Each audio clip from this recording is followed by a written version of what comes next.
Իրանի ԱԳՆ խոսնակը հայտարարել է, որ անցած շաբաթ Եվրամիության կողմից Իսլամական հեղափոխության պահապանների կորպուսը ահաբեկչական կազմակերպություն ճանաչելու որոշման կապակցությամբ Իսլամական Հանրապետությունում ԵՄ բոլոր երկրների դեսպանները կանչվել են ԱԳՆ։ Սա նվազագույն արձագանքն է, հետագա քայլերի մասին կտեղեկացնենք, հավելել է Էսմայիլ Բաղային։ Նրա խոսքով ԵՄ որոշումը ռազմավարական սխալ է եւ անտեսում է իսլամական պետությունը ահաբեկչական խմբավորման դեմ պայքարում ԻՀՊԿ-ի դերը։ Նաեւ իրանական կողմի պատասխանը ահաբեկչական է ճանաչել եվրոպական զինված ուժերը։ Ինչ վերաբերում է Թեհրան-Վաշինգտոն բանակցություններին, Բաղային տեղեկացրել է, որ դրանց շրջանակը կվերջնականացվի առաջիկա օրերին։ Իրանի ԱԳՆ խոսնակը նշել է, որ Մերձավոր Արևելյան մի շարք պետություններ միջնորդում են Իրանի եւ Միացյալ Նահանգների միջև հաղորդակցությունը։ Ավելի վաղ ԱՄՆ նախագահը հայտարարել էր, որ Իրանը պետք է համաձայնագիր կնքի Միացյալ Նահանգների հետ եւ երաշխավորի, որ միջուկային զենք չի ունենալու։ Չգիտեմ կհամաձայնեն դրան թե ոչ, բայց նրանք լուրջ բանակցություններ են վարում մեզ հետ, ասել է Դոնալդ Թրամփը։ Լրագրողների հետ զրույցում նա հրաժարվել է մեկնաբանել, ինչ գործողություններ է պատրաստում Իսլամական Հանրապետության դեմ բանակցությունների ձախողման դեպքում։ Ավելի վաղ նա տեղեկացրել էր, որ Իրանի ուղղությամբ հզոր նավատորմ է ուղարկել, սակայն հուսով է, որ այն կիրառելու կարիք չի լինի։ Իսլամական հեղափոխության առաջնորդն էլ նախազգուշացրել է, եթե պատերազմ սկսվի, այն կտարածվի ավելի լայն տարածաշրջանում։ Մենք չենք ցանկանում հարձակվել որևէ երկրի վրա, բայց անհրաժեշտության դեպքում հզոր պատասխան կտանք, ընդգծել է Ալի Խամենեին։ Նրա ձևակերպմամբ Միացյալ Նահանգները իրականում ցանկանում է կուլ տալ Իրանը եւ շահագործել երկրի ռեսուրսները՝ նավթը, գազը, հանքերը, աշխարհագրական դիրքը։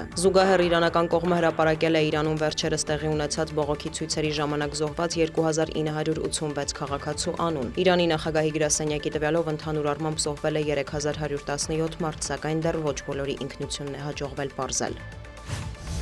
Ռուսաստանի նախագահի մամուլի քարտուղարը հաստատել է, որ Աբու Դաբիում Ուկրաինայի հարցով բանակցությունների երկրորդ փուլը տեղի կունենա փետրվարի 4-ից 5-ը։ Դմիտրի Պեսկովի խոսքով դրանք պետք է կայանային փետրվարի 1-ին, սակայն հետաձգվել են կողմերի ժամանակացույցի հետ կապված։ Ուկրաինական կարգավորումը բարդ բազմակողմանի գործընթաց է, որոշ հարցերով մոտեցել ենք լուծման, որոշներով ոչ, մանրամասնել է Պաշտոնյան, հավելել, Մոսկվան բաց է բանակցությունների համար։ Խոսելով Զելենսկի-Պուտին հնարավոր հանդիպման մասին, Պեսկովը պնդել է, որ այն կարող է անցկացվել միայն Մոսկվայում, թեև Կիևը նման հեռանկարն անիրատեսական է որակում։ Ավելի վաղ Վոլոդիմիր Զելենսկին հայտարարել էր, որ տարածքային հարցերը չեն կարող լուծվել առանց Վլադիմիր Պուտինի հետ անմիջական շփման։ Ուկրաինայի նախագահը շեշտել է, բաց են Ռուսաստանի եւ Միացյալ Նահանգների հետ ցանկացած ձևաչափով հանդիպումների համար։ Մենք կցանկանայինք, որ Եվրոպան եւս ներկա լիներ բանակցությունների որևէ փուլում, քանի որ մեր անվտանգության երաշխիքների բաղկացուցիչ մասը Եվրամիությանն անդամակցությունը, նշել է Զելենսկին։ Ինչ վերաբերում է Աբու Դաբիում հունվարի 23-ից 24-ը ամերիկյան թիմի մասնակցությամբ տեղի ունեցած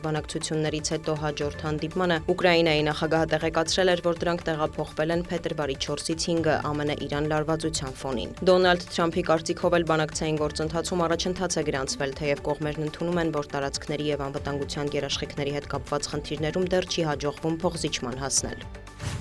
Ռուսաստանը վերսկսել է Ուկրաինայի էներգետիկ ենթակառուցվածքներին հարվածները, հայտնել է Հանրապետության էներգետիկայի նախարարը։ Արտյոմ Նեկրասովի խոսքով էլեկտրաէներգիայի անջատումներ են եղել Խարկովի, Սումիի, Դնեպրոպետրովսկի եւ Չերկասիի մարզերում։ Այժմ վերականգնողական աշխատանքներ են իրականացվում։ Նաեւ հայտնի է, որ Դնեպրոպետրովսկում 15 մարդ է զոհվել, կան վիրավորներ։ Վոլոդիմիր Զելենսկին հաստատել է, որ սահմանամերձ տարածքներում էներգետիկ օբյեկտներ են տուժել, սակայն ոչ թիրախային հարվածներից։ Նրա խոսքով ռուսական կողմի նպատակն այժմ երկաթուղային հաղորդակցությունը շարքից հանելն է։ Հունվարի 29-ին Դոնալդ Թրամփը հայտարարել էր, որ անձամբ խնդրել է Վլադիմիր Պուտինին չհարվածել Կիևի եւ ուկրաինական այլ քաղաքների էներգետիկ համակարգին, հաշվի առնելով ուժեղ ցուրտ եղանակը։ Կրեմլը հաստատել է, որ համաձայնել են Թրամփի առաջարկին մինչև փետրվարի 1-ը։ Ռուսաստանի պաշտպանության նախարարությունն էլ հայտնել է, որ գիշերը ոչնչացվել է ուկրաինական 31 անօդաչու թռչող սարք։ Թիրախում են եղել Բելգորոդի, Ռոստովի, Աստրախանի, Բրյանսկի, Կուրսկի մարզերը, Կրասնոդարի երկրամասը։ Բելգորոդի մարզում 2 մարդ է զոհվել։